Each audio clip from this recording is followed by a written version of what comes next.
بسم اللہ الرحمن الرحیم رب اشرح لی صدری ویسر لی امری۔ السلام علیکم عزیز بچوں، امید ہے آپ سب خیریت سے اور صحت مند ہوں گے۔ آج ہم بنو عباس کے چوتھے خلیفہ ہارون الرشید کے بارے میں اپنے سبق کا آغاز کریں گے۔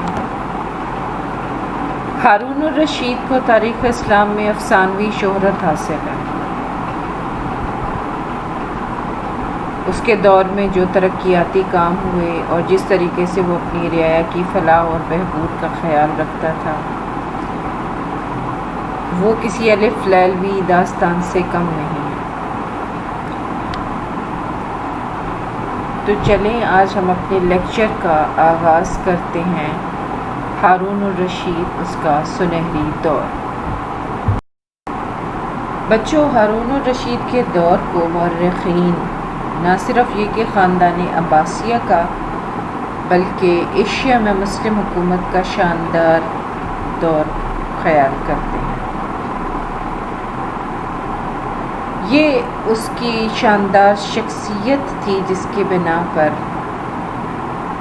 اس کے دور کو جو عظمت اور جو بلندی حاصل ہوئی وہ کم خلفاء کو حاصل ہوتی ہے۔ اس دور کا کوئی بھی حکمران اس کا ہم پلہ قرار نہیں دیا جا سکتا۔ اس کی علمی سرپرستی، ذاتی دلچسپی رعایا کے معاملات میں، اور جس قدر بھی مختلف میدان میں، چاہے وہ سائنسی میدان ہو، زراعت کا میدان ہو یا حکومتی معاملات ہوں، یہ تمام کے تمام اگر ہم پہلوؤں کا جائزہ لیں تو وہ عباسی خلافت کا نقطۂ عروج ہیں۔ ہارون الرشید کے دربار کے بارے میں کہا جاتا ہے کہ اس کی شان و شوکت اور سطوت اور جبروت دیدنی تھی۔ دنیا بھر کے جتنے بھی اہل علم، فلسفی، ماہرین علوم جو تھے اس کے دربار میں جمع ہو گئے تھے۔ وہ بڑے بڑے انعامات سے ان کو نوازتا تھا۔ نہ صرف علماء، فقہا، بلکہ شاعر، مسخرے، مطرب وغیرہ یہ سب بھی ہارون کے دربار میں موجود تھے۔ یہ پہلا فرما روا ہے جس نے غیر ملکی سفیروں کو بھی خوش آمدید کہا۔ شاہ فرانس شارلیمان سے اس نے نایاب تحفوں کا تبادلہ کیا، جس میں ایک گھڑی، ہاتھی اور بہت سی نایاب چیزیں شامل تھیں۔ ہارون کا شروع کا دور تو تھوڑا سا شورش زدہ آپ اس کو کہہ سکتے ہیں، لیکن ہارون نے پوری قوت کے ساتھ تمام بغاوتوں کو ختم کیا، اپنے ملک کو اور سلطنت کی حدود کو بدامنیوں سے محفوظ کر لیا، رومیوں کے خلاف کامیاب محاذ آرائی کی۔ بحیثیت مجموعی مورخین اس کے دور کو امن و امان اور امن و سکون کا دور کہتے ہیں۔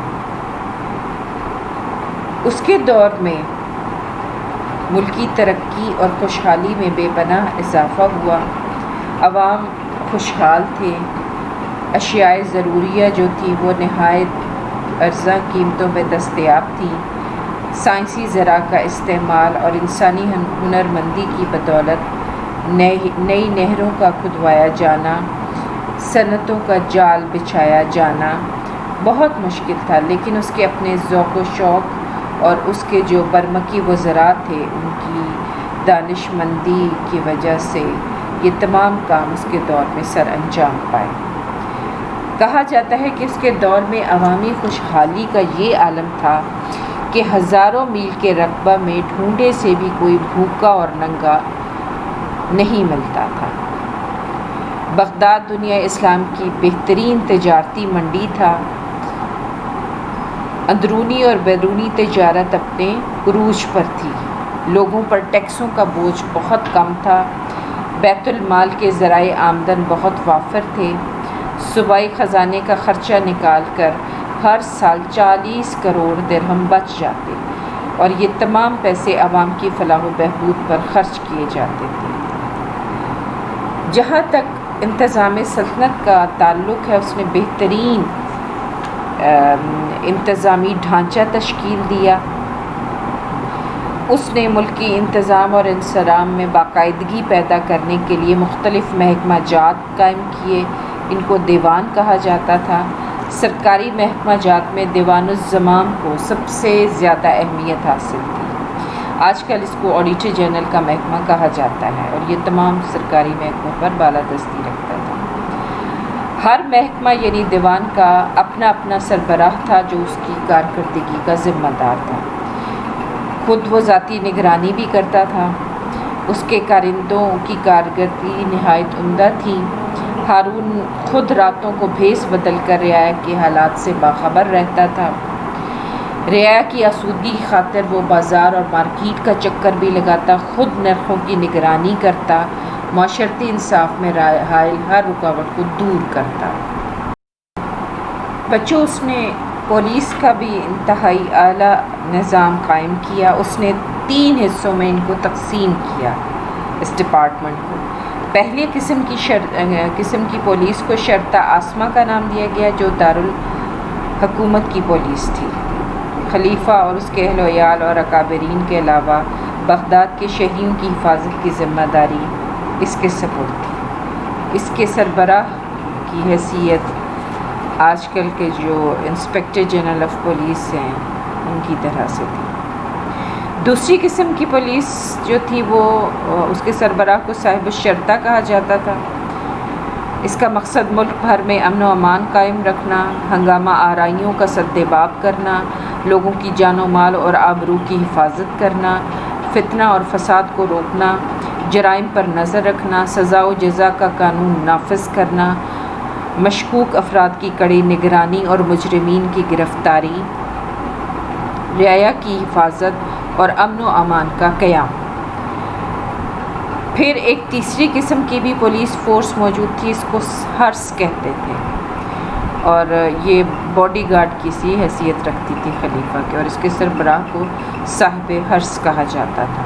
اس کو نوٹ میں ذہن میں رکھنا، محفوظ کرنا کیونکہ ان کے بارے میں آبجیکٹیو کویسچن بھی آپ کو آ سکتے ہیں.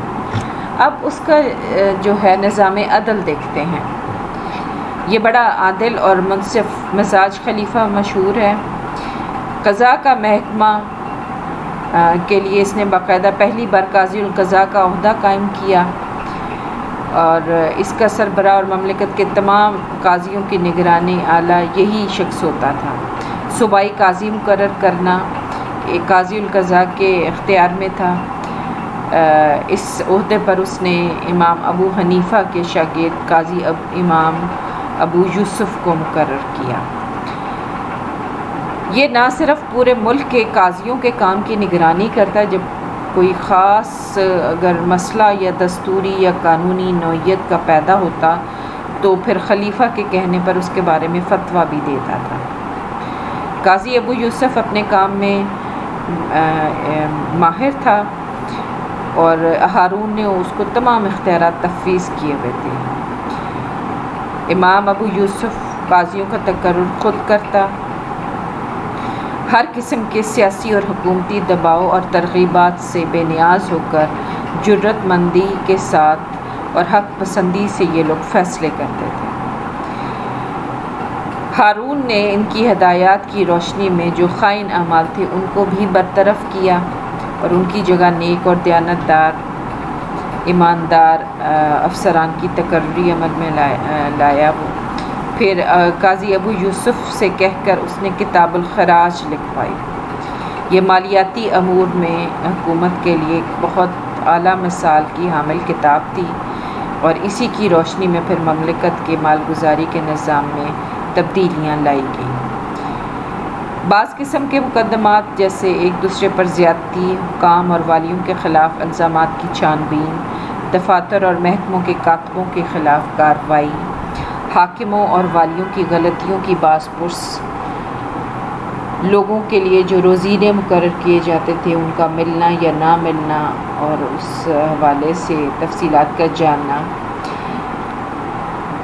ان تمام معاملات کے حوالے سے جو سنوائی ہوتی تھی وہ قاضیوں کی بجائے مجلس مظالم میں ہوتی تھی۔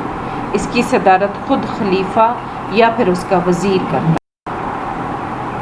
ہارون نے جو ڈاک اور جاسوسی کا محکمہ قائم کیا وہ بھی بہت فعال تھا۔ وہ محکمہ ڈاک کے کارندوں کے علاوہ اس نے باقاعدہ پرچہ نویس مقرر کر رکھے تھے اور بڑی مہارت سے وہ ان سے کام لیتا تھا۔ کوئی وزیر، امیر، سربراہ فوج یا منصبدار ایسا نہ تھا جس پر اس کی نگاہ نہ ہو۔ اس کی باخبری کا یہ عالم تھا کہ ایک دفعہ کسی شاعر نے عباسی خاندان کے مقابلے میں اپنے خاندان کے شرف کو بڑھا کر پیش کیا۔ ہارون نے اپنے درباری یزید بن مزید کو پوچھا کہ یہ شعر کس کے ہیں؟ اس نے لاعلمی کا اظہار کیا۔ ہارون نے غصے سے کہا، جب تو میرے سامنے بیٹھا ہوتا ہے تو کیا سمجھتا ہے کہ میں تمہاری حقیقت اور کیفیت سے واقف نہیں ہوتا؟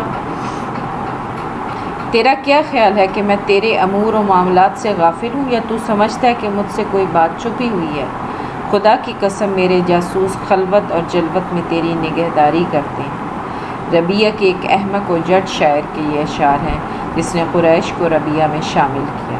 جب تحقیق کی گئی تو ہارون کی اطلاع درست پائی گئی۔ یہ شاعر بکر بن فتح تھا جو یزید بن مزید کا رشتہ دار تھا۔ بازنطینی سلطنت جو مملکت اسلامیہ کے لیے خطرہ تھی، اس نے ان کے خلاف پے در پے مہمات روانہ کی، انہیں شکست دی، خراج پر مجبور کیا، بحیرہ روم کے جزائر پر حملے کیے۔ اس نے خود شام اور آرمینیا کی سرحدوں پر پے در پے حملے کیے، رومی شہنشاہ نقفور یعنی سیفور کو شکست دی۔ علوم و فنون کی اگر ہم ترقی کے حوالے سے جائزہ لیں تو علم کی ہر شاخ، چاہے وہ سائنس سے ریلیٹڈ ہو یا ادب سے، اس کے زمانے میں اس کی بھرپور ترویج ہوئی۔ اس نے یونانی قیدیوں کے تبادلے میں علوم ہندسہ کی یونانی کتب کو ترجیح دی۔ اس کے دور کے مشہور مسلم علماء اور محدثین میں سفیان ثوری، ابراہیم موصلی، ابو یوسف، ابو معاویہ، اسمعی، شافعی، عبداللہ بن ادریس، عیسیٰ بن یونس، ابن سماک، جبرائیل، یہ مشہور نام ہیں۔ پھر اس نے اپنے اتالیق اور وزیر یحییٰ بن خالد کے مشورے سے بچوں بیت الحکمت قائم کیا، جس کا بنیادی مقصد تھا دوسرے زبانوں کی کتابوں کے ترجمے کرنا۔ اس نے قیصر روم کو خط لکھ کر یونانی فلسفہ کی بہت سی کتب منگوائیں۔ جب اس سے بھی اس کی تسلی نہ ہوئی تو ایک وفد کتب کی تلاش میں قسطنطنیہ روانہ کیا، جو وہاں سے قیمتی کتابیں لے کر واپس آیا۔ اس کے زمانے کے جو مشہور مترجمین ہیں اس میں یوحنا بن ماسویہ، حسنین بن اسحاق، ابن بطریق، حجاج بن مطر، ثابت بن قرہ، قسطہ بن لوکا، مانک، یہ اہم نام ہیں اور ان میں یہ یہودی اور عیسائی بھی تھے۔ پھر جہاں تک دینی علوم اور فقہ کی تدوین کے حوالے سے ہے تو امام مالک اس کے دور میں موجود تھے۔ ہارون کے بہت زیادہ قریبی تعلقات تھے ان کے ساتھ۔ ہارون پہلا خلیفہ تھا جس نے محض حدیث سننے کی خاطر مدینہ کا سفر کیا۔ پھر بچوں اس کے دور میں اقتصادی اور تجارتی ترقی بھی بے پناہ ہوئی۔ بحری راستے مسلمانوں کے مکمل کنٹرول میں تھے۔ دجلہ اور فرات کے کناروں تک یہ جو مسلمانوں کے بحری جہاز ہیں دور دور تک پھیلے ہوئے تھے، گودام میلوں تک پھیلے ہوئے تھے، اور جو مختلف جو سکوں کی دریافت ہوئی ہے روس، فن لینڈ اور اسکینڈینیوین کنٹری سے اور جرمنی سے، ان کے بارے میں کہا جاتا ہے کہ وہ ہارون کے دور کے ہیں، اور اس سے بخوبی اندازہ لگایا جا سکتا ہے کہ مسلم جہاز راں اور تاجر دنیا کے کتنے دور دراز علاقوں تک پہنچ گئے تھے۔ پھر بغداد کے بازاروں میں چین، وسط ایشیا، مشرقی بعید اور یورپی ممالک کی اشیاء سستے داموں خرید و فروخت کی جاتی تھی۔ ان کی زراعت کی ترقی کے حوالے سے چونکہ عراق کی زمین بڑی زرخیز تھی تو عباسیوں نے اپنے عہد حکومت میں عراق و خراسان کے علاقوں میں زرعی ترقی کو رواج دیا۔ نہروں کا نظام قائم کیا گیا، دریاؤں سے نئی نہریں نکالی گئیں، دریائے فرات سے نکالی گئی پرانی نہروں کو، جیسے میں نے ابھی آپ کو بتایا کہ دوبارہ سے کھودا گیا، انہیں قابل استعمال بنایا گیا۔ نہر عیسیٰ، تکریت، نہر سرسار، نہر ملک المدائن یہ اہم تھیں، اور مصر اور عراق کی جو نہریں خشک ہو گئی تھیں انہیں دوبارہ کھودا گیا۔ سمرقند اور بخارا کی وادی سقط جو ہے اس کے بارے میں کہا جاتا تھا کہ یہ روئے زمین پر جنت ہے۔ زمین کی صلاحیت کے مطابق بچوں وہاں پر فصل کو کاشت کیا جاتا تھا۔ صنعت و حرفت کی طرف اگر ہم آئیں تو اس دور میں کاغذ سازی کی صنعت کا آغاز ہو چکا تھا۔ گھڑی سازی کی صنعت اس حد تک ترقی کر چکی تھی کہ خلیفہ نے ایک کلاک شاہ فرانس شارلمان کو جب تحفے کے طور پر بھیجا تو وہاں درباری حیران اور پریشان رہ گئے، اور انہوں نے اس کو جادو کی کرشمہ قرار دیا اور ہاتھ لگانے سے کہا جاتا ہے انکار کر دیا۔ مصر میں زرتاری کے کام کی بڑی صنعتیں قائم ہو چکی تھیں۔ اس کے علاوہ نقاشی، ملمہ سازی، سامان آرائش، زیور اور ظروف سازی، ان کی صنعتیں بھی اپنے عروج تک پہنچی ہوئی تھیں۔ پنچکیوں کا عام رواج تھا۔ عمدہ اونی، ریشمی اور سوتی کپڑا یہ بھی بہت مشہور تھا۔ سونے اور چاندی کی صنعتوں کے علاوہ لوہے، تانبے، سیسے، گندھک اور نمک کی معدنیات بھی اس کی صنعتیں بھی عام تھیں۔ جہاز سازی کی صنعت نے ترقی کی۔ موصل اور کوفہ کا ریشمی اور عمدہ اونی کپڑا دنیا بھر کی منڈیوں کی زینت تھا۔ موصل کا باریک ریشمی کپڑا یورپ میں مسلین کے نام سے مشہور ہوا۔ شام کا علاقہ اپنے ریشم کی صنعت کی وجہ سے، خراسان کی سرزمین سے بعض معدنیات جیسے لوہا، سیسا اور تانبا یہ کافی مقدار میں نکالے جاتے۔ مصر میں سونے اور چاندی کی کانیں موجود تھیں۔ نمک اور گندھک شمالی فارس سے حاصل کی جاتی تھی۔ آرمینیا، گرجستان اور عراق میں تیل اور تارکول کی صنعتیں قائم کی گئیں۔